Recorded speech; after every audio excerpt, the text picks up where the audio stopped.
We are live. Hello, hello, and welcome this afternoon. I hope you are doing okay. It is a Monday all day long. It is book club day at my house. I love book club day. Hosting book club, it's okay. It's always a little stressful. So I just sent all the kids a text and, like, okay, we're cleaning at 4 o'clock. 4 o'clock, we're cleaning. This is your warning. If you want to do your part early, here's what you need to do. And I actually do think I hear some people out there doing their part early. So that's a good thing as well. But welcome, welcome. Great book we had for book club this month. I would show it to you, but I read it on my Kobo. So I can't like pick up the book and show it. But it was called As Long as the Lemon Trees Grow. And it was about the Syrian Revolution. It was actually really, really good, about a period of history that I did not know a whole lot about. So I had to look it up and read about it. And the book was really good. It definitely had a moment where you were like, ah, in the book, but it was good. So yeah, I do recommend it. Hi, Julie Wright. Hi, Don Garrett. Okay, so we are going to be talking today. I'm Pam Barnhill. It's so nice to meet you. If you are new here, if you don't know me, if you're like, who is this lady? My name is Pam Barnhill. I am a homeschooling mom of 3 kids. I'm a former teacher. I have a podcast called Homeschool Better Together. And yeah, we just talk about homeschooling, bringing your entire family together to homeschool together, to bring a little ease to your day. Notice I didn't say easy because we don't say that about homeschooling, but to bring a little ease to your day and to build a little bit of relationship with your kids. And we're kind of going there today. We're kind of talking about that because we are talking about fun. And I don't know if maybe you have heard the phrase like, oh, your kids will love learning if you just make it fun. And you're like, really? That's what's going to make them love it. Like, all I have to do is make it fun, and they're going to absolutely love everything that we do. Wow, that's going to be so easy, except it's not. Number one, that is not a true statement. And number two, it's not as easy as people make it sound. So that's what we're going to be talking about today is, what is all this talk about fun? And hey, I am all about fun when you can have it, right? But I don't think it is the end all be all answer to every problem that comes up in your homeschool. And I think what happens is we're like, oh, fun. Okay, so she said if we just have fun, if I just make it fun for my kid, he's going to love learning this. And so you Google like fun homeschool activities, typically like after the kids have gone to bed. So it's 9 or 10 o'clock already. And you're like, it's 11 and you've gone down this Pinterest rabbit hole. You've got like 40 tabs open and just a little bit of anxiety. And that's the kind of thing I'm talking about. Because if I had $1 for every time somebody said, just make it more fun, I could afford a lifetime supply of books, right? But nobody ever explains what fun actually looks like and what does it actually mean. So we're going to be talking a little bit about that today. I mean, it sounds so simple, but the reality check is fun is one of those things that just gets shoved to the bottom of my list. Uh, and it has to come under figure out what's for dinner. And it probably comes under trying not to lose my mind. It's something like, it feels like such a struggle. Like, I don't have time to do this. This is just one more thing you have added to my to-do list. And, it definitely is a struggle. But let's think about why.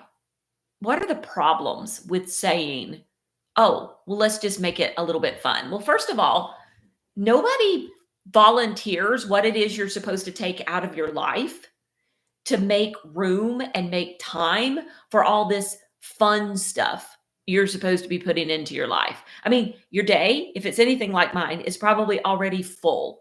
And so you can't just slap fun on top of math and science and laundry and all of that other stuff, right? Something's got to give. You've got to find something you can take out in order to put something else in. If not, you're just going to cause a lot of stress for yourself. A lot of times, too, we feel pressure to make fun big. So if your kids love drawing, and you're allowing them to draw, you're letting them draw, let's say while you're reading a book aloud, right? That's great.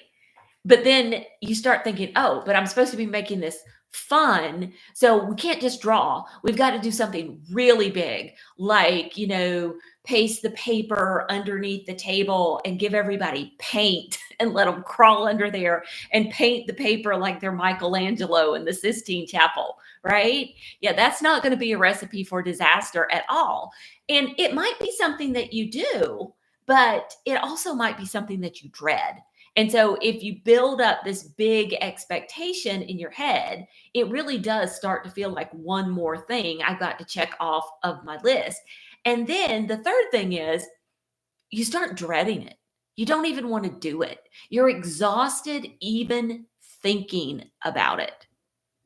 You're like I just don't even want to. I just don't even want to, put the kid under the table with the paints and let them paint. And it's not because you're not a good mom, and it's not because you're not a fun mom, but it becomes just one more thing that you dread. I mean, there's some real barriers to adding fun to your homeschool. The first barrier is time, right? You're like, this sounds nice, but when am I supposed to do this? Because you're teaching fractions and you're refereeing your kids, and our time is not expandable, right? The second is planning paralysis. So we're like, well, what am I supposed to do? So you spend all of this time researching activities, and then you have to go get the supplies, and you have to prep, and you have to find the glue and the construction paper and all of that stuff.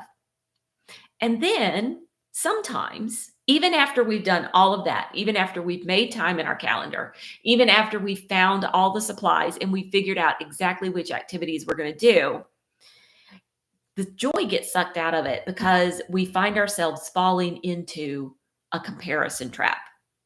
We find ourselves comparing, well, the project that my kids made didn't look exactly like the project that I saw online, right? Maybe I'm not doing something right.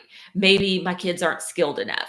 Maybe we just don't enjoy each other all that much. Has anybody ever worried about that? Like, oh my gosh, my kids don't enjoy me enough. And I tell you, one of the biggest problems I have had with fun in the past, and I don't know, raise your hand if you've ever had this problem too. The things that I think are fun are not necessarily the things my kids think are fun. And so I would come up with something like, oh, that looks like so much fun. That is just awesome. And I would like plan it all out and everything. I can't remember what it was. One day we took our kids somewhere. We like put them in the car, and I can't remember what it was, but I can just remember really building it up. We're going to go do this thing. We're going to go do this thing, and it's going to be awesome. And we put them in the car and we went to do the thing. And then when we got there, they're like, Mom, this is not fun. This was no fun at all. I can't remember what the thing was, but I just remember thinking like, this is going to be so great. And I don't know, my husband told me, he's like, you just built that up way too much.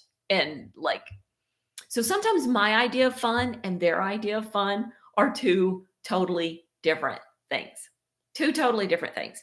And so what's a mom to do? Because we don't have time. We don't have the energy to plan everything out and go get all the supplies. We sometimes face kids who are reluctant to learn, right? Who struggle somewhat. The things that we find are fun are not necessarily the things that our kids are going to think are fun. And so what is it that we need to do in response to, well, if you would just make it fun, everybody would have a homeschool that they love? And the good news is, I actually have an answer for you. I'm not going to give it to you today. I'm sorry. I'm such a tease. I'm not going to give it to you today. And the reason I'm not going to give it to you today is because it is a very detailed, in-depth answer. And it's going to take me a little bit more time to lay it all out for you. But I do have an answer, and it is in our workshop called The Case of the Ho-Hum Homeschool. And it turns out that squeezing more in is not the answer. What we have to do instead is we have to shift how we approach our day.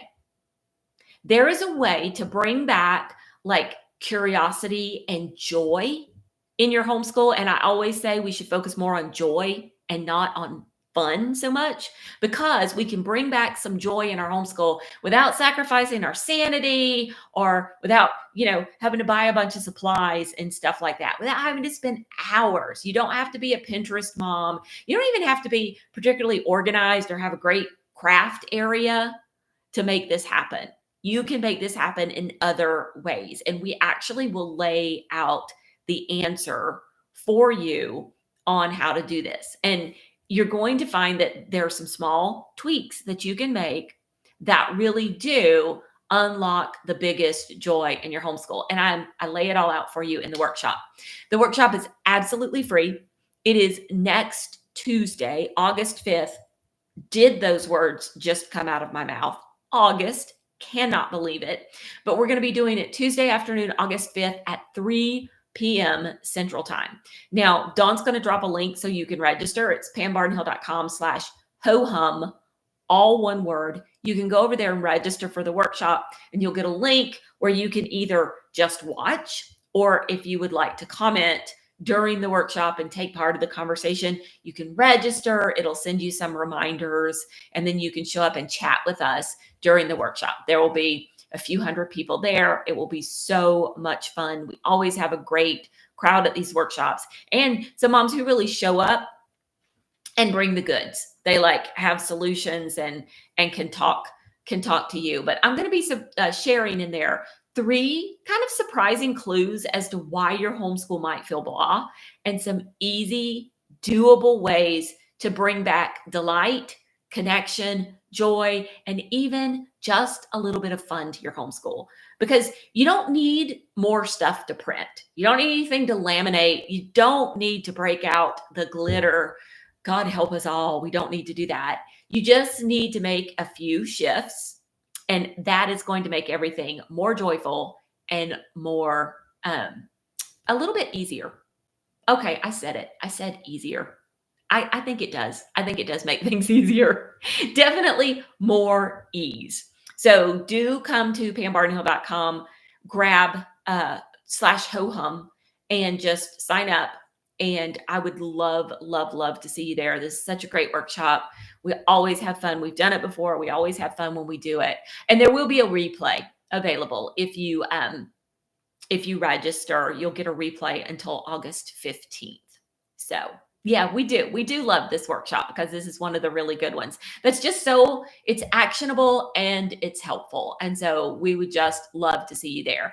And I think the biggest thing I want to leave you with today is, do not feel tons of pressure or stress to have fun in your homeschool. You should have joy in your homeschool. You should have delight in your homeschool. So should your kids.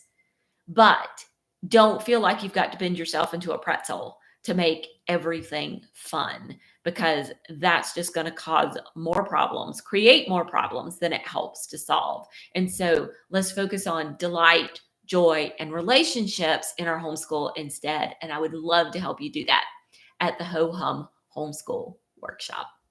All right, I'll be back next Monday. Not sure what we'll be talking about yet. I'll figure that out later this week. One of the things on my to-do list this week is to plan the schedule out for a while. So when I say I'll be back on Monday, I can tell you what it is I'm going to be talking about. But I have not gotten that organized yet this summer. But it is on my list of things to do this week, and I think I'll actually get to it. So I so enjoyed having you join me today. It was just a delight to have you be here. And I'll be back next Monday, and I hope to see you at the workshop. Have a good one.